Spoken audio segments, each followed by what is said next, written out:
আসসালামু আলাইকুম। স্বাগতম আজকের সংবাদে। শুরুতেই থাকছে সংবাদ শিরোনাম।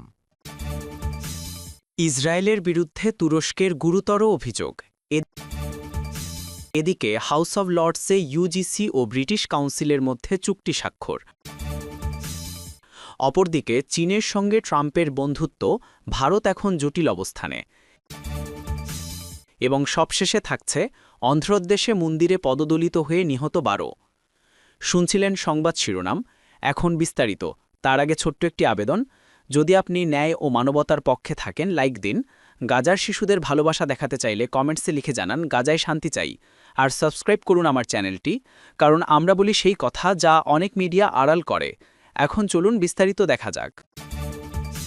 ইসরায়েলের বিরুদ্ধে তুরস্কের গুরুতর অভিযোগ। ফিলিস্তিনের গাজা উপত্যকায় ফের অস্থিরতা দেখা দিচ্ছে, এমনই এক ইঙ্গিত দিয়েছেন তুরস্কের পররাষ্ট্রমন্ত্রী হাকান ফিদান।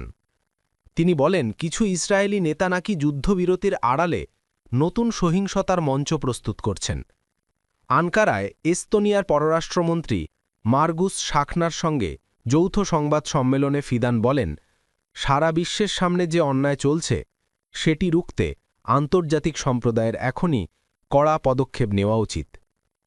ফিদানের মতে, গাজায় টেকসই শান্তি বজায় রাখতে ইসরায়েলের অবশ্যই যুদ্ধবিরতি মানতে হবে। অন্যদিকে শাখনা জানান, গাজার মানবিক অবস্থা এখন ভয়াবহ পর্যায়ে, তাই ইসরায়েলের ওপর চাপ বাড়ানো ছাড়া উপায় নেই। তিনি বলেন, ইস্তোনিয়া জাতিসংঘের প্রস্তাব অনুযায়ী দ্বিরাষ্ট্রভিত্তিক সমাধানের পক্ষেই আছে এবং UNRW এর মাধ্যমে মানবিক সহায়তা পাঠাচ্ছে।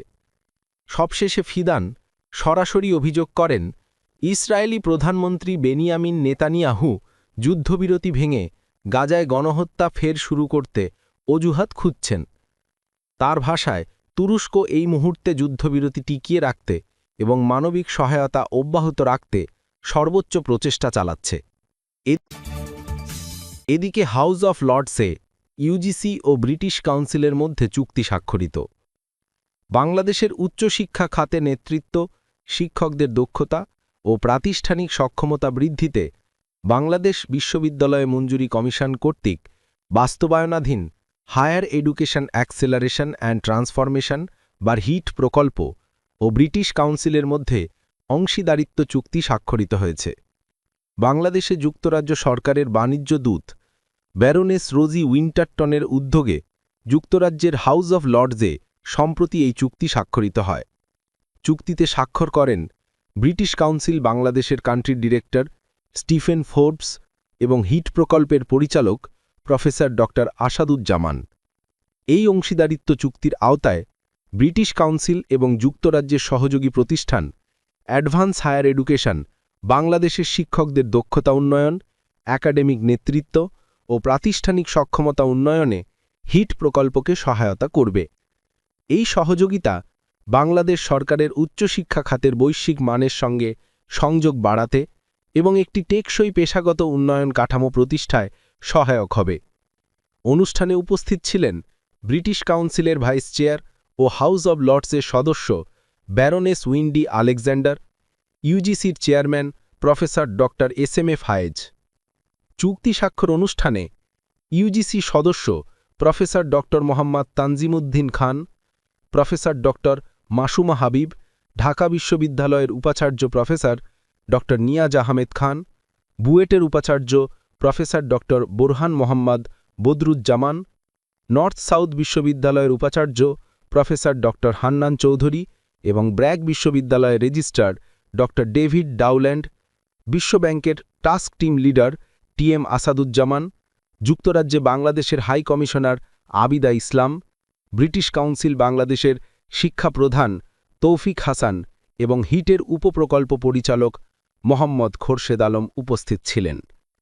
ইউজিসির চেয়ারম্যান প্রফেসর ফায়েজ বলেন, ব্রিটিশ কাউন্সিলের সঙ্গে এই অংশীদারিত্ব চুক্তি বাংলাদেশের উচ্চশিক্ষার সংস্কার যাত্রায় একটি সময়োপযোগী এবং কৌশলগত পদক্ষেপ। তিনি আরও বলেন, আমরা বিশ্বব্যাংক এবং যুক্তরাজ্যের অ্যাডভান্স হায়ার এডুকেশনের সঙ্গে মিলে নেতৃত্ব, শিক্ষার উৎকর্ষ সাধন এবং প্রতিষ্ঠানের মান বৃদ্ধির জন্য বিনিয়োগ করছি, যা একটি বৈশ্বিকভাবে সংযুক্ত উচ্চশিক্ষা ব্যবস্থা গড়ে তোলার ভিত্তি স্থাপন করতে সহায়ক হবে। ব্রিটিশ কাউন্সিল বাংলাদেশের কান্ট্রি ডিরেক্টর স্টিফেন ফোর্বস বলেন, ব্রিটিশ কাউন্সিলের সঙ্গে ইউজিসির দীর্ঘদিনের অংশীদারিত্ব বাংলাদেশের উচ্চশিক্ষার মান, প্রশাসনিক দক্ষতা ও নেতৃত্বের উন্নয়নে আমাদের যৌথ প্রতিশ্রুতি প্রতিফলিত করে। এই চুক্তি সেই প্রতিশ্রুতিকে দৃঢ় করবে এবং ভবিষ্যতে আরও গভীর সহযোগিতার পথ উন্মুক্ত করবে। অনুষ্ঠানের আয়োজক ব্যারোনেস রোজি উইন্টারটন বলেন, এই অংশীদারিত্ব যুক্তরাজ্য ও বাংলাদেশের শিক্ষা ও দক্ষতা উন্নয়নের দীর্ঘমেয়াদী সহযোগিতা, যেখানে শিক্ষা জাতির মধ্যে সবচেয়ে শক্তিশালী সেতুবন্ধন। অপরদিকে চীনের সঙ্গে ট্রাম্পের বন্ধুত্ব। ভারত এখন জটিল অবস্থানে। মার্কিন প্রেসিডেন্ট ডোনাল্ড ট্রাম্পের চীন সুসম্পর্ক এবং শুল্ক হ্রাসের ঘোষণা ভারতের জন্য চাপ সৃষ্টি করছে। একদিকে শুল্ক সংক্রান্ত দ্বন্দ্বে যুক্তরাষ্ট্রের সঙ্গে ভারতের টানাপোড়েন চলছে, অন্যদিকে রাশিয়ার কাছ থেকে তেল কেনার বিষয়েও ভারতের অবস্থান জটিল হয়ে পড়েছে। এই সব বিষয় মিলিয়ে নরেন্দ্র মোদীর সরকারের জন্য কূটনৈতিক চাপ বেড়েছে। বিশেষ করে দক্ষিণ কোরিয়ার বুসানে ট্রাম্প ও চীন প্রেসিডেন্ট শি জিনপিংয়ের সাম্প্রতিক দ্বিপাক্ষিক বৈঠক ভারতের জন্য উদ্বেগের কারণ হয়ে দাঁড়িয়েছে। এই বৈঠক মূলত আঞ্চলিক এবং বৈশ্বিক বাণিজ্য, শুল্কারোপ এবং অন্যান্য গুরুত্বপূর্ণ বিষয় নিয়ে অনুষ্ঠিত হয়েছে।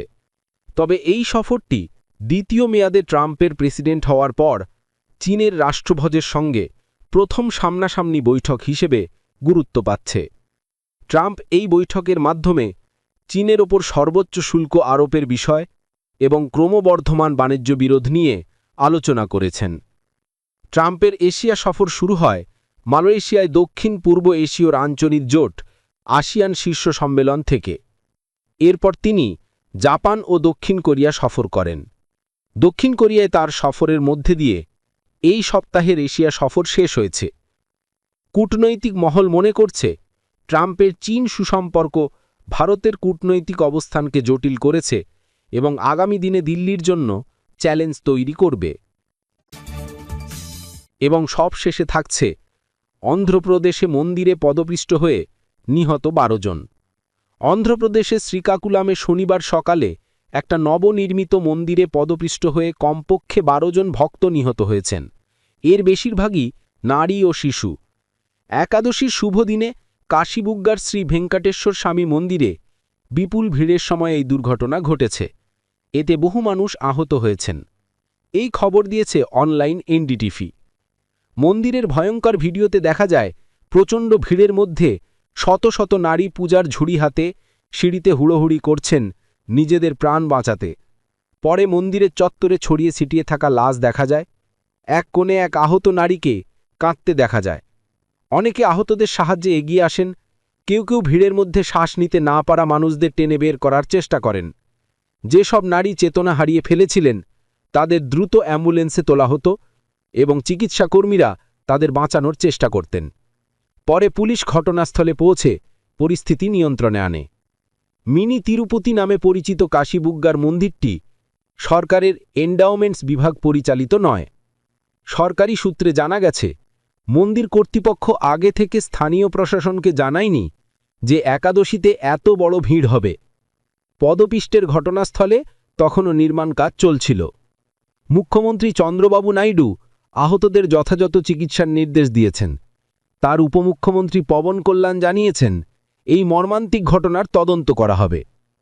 প্রধানমন্ত্রী নরেন্দ্র মোদী পদপিষ্টে মৃত্যুতে গভীর শোক প্রকাশ করে নিহতদের পরিবারকে 2 লাখ টাকা এবং আহতদের 50,000 টাকা করে আর্থিক সহায়তা ঘোষণা করেছেন।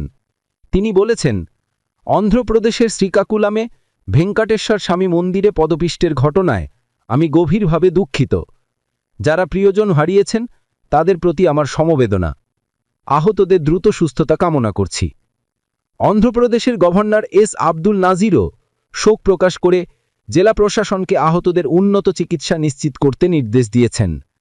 কেন্দ্রীয় স্বরাষ্ট্রমন্ত্রী অমিত শাহ গভীর শোক প্রকাশ করেছেন। প্রেসিডেন্ট দ্রৌপদী মুর্মুও ঘটনায় নিহতদের পরিবারকে যথাযথ সমবেদনা জানিয়েছেন।